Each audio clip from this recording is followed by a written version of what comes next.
Kiha Board, isinulat ni Zeon Canlas.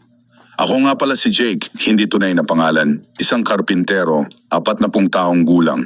Gusto ko ibahagi sa inyo ang aking karanasan sa paggamit ng Kiha Board noong ako ay bata pa.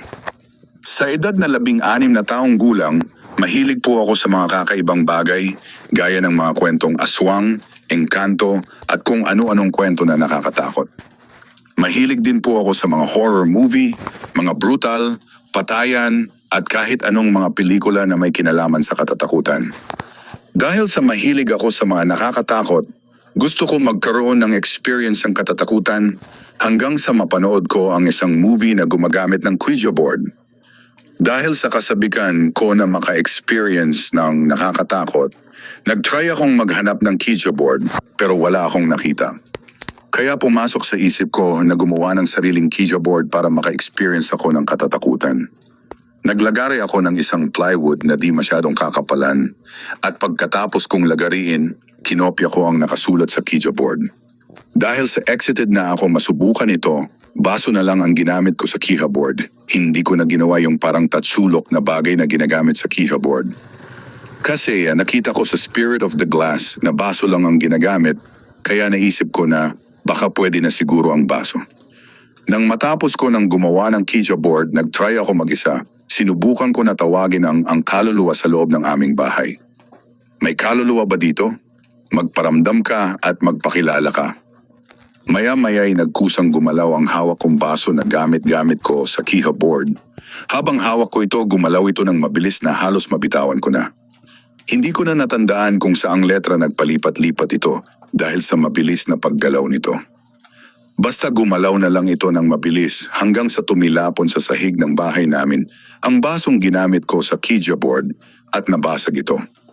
Maya-maya biglang lumamig ang kapaligiran ng bahay namin kahit tanghaling tapat.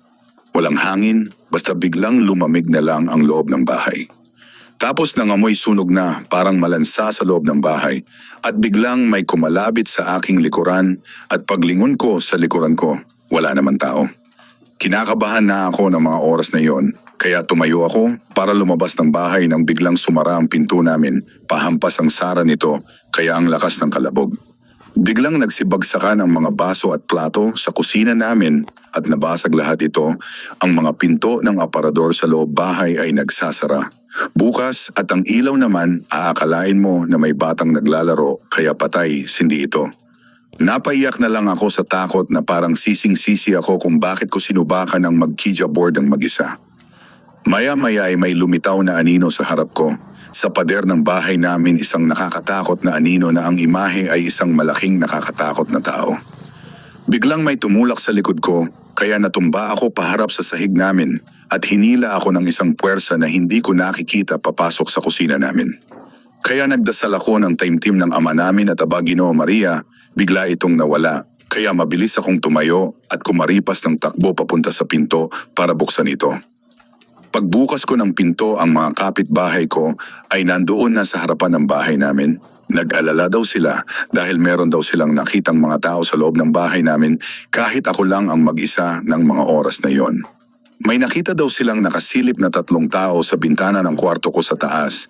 Nakaitim daw lahat ito ng suot at hindi nila maaninag ang mga mukha ng 3. Maya-maya nakarinig na sila ng mga nababasag na bagay at mga kalabugan sa loob ng bahay namin. Napansin din nila na patay-sindi ang ilaw sa aming bahay, kaya pinuntahan na daw nila ako. Paglapit daw nila sa pintuan at paghawak daw nila sa doorknob, malamig daw ito na parang nilagyan ng yelo. Kumatok daw sila ng kumatok.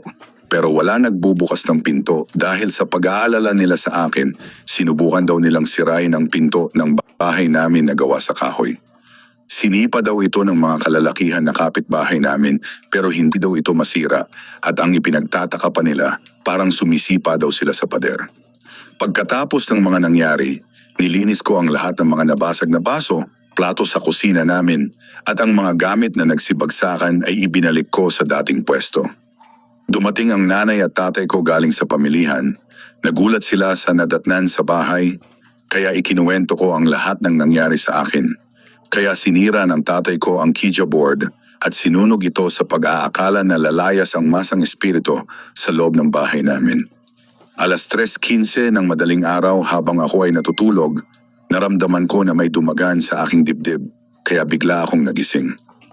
Nakita ko ang isang nakakakilabot na anino na hugis tao na nakadaghan sa aking dibdib.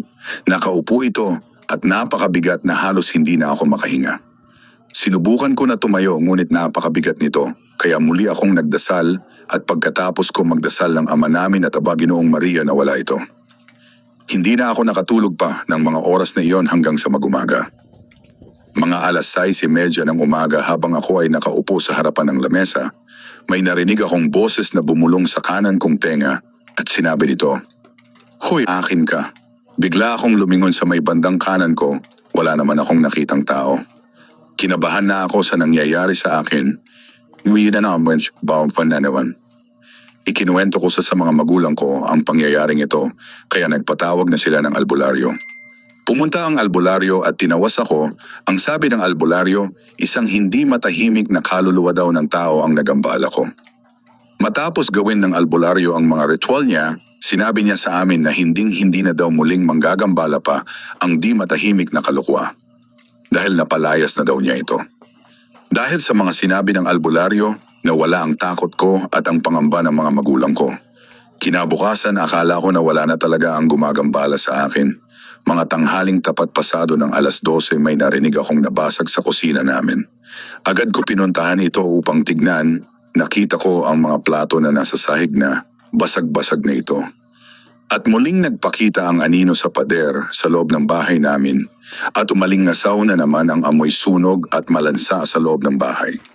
Dahil sa pangyayaring yon, kumonsulta na kami sa simbahan. Sinabi ng pari sa amin, ang paggamit ng Ouija board ay isang mortal sin, isang mataas na uri ng kasalanan sa Diyos. Dahil ipinagbabawal ng Diyos ang pagtawag ng mga espiritu.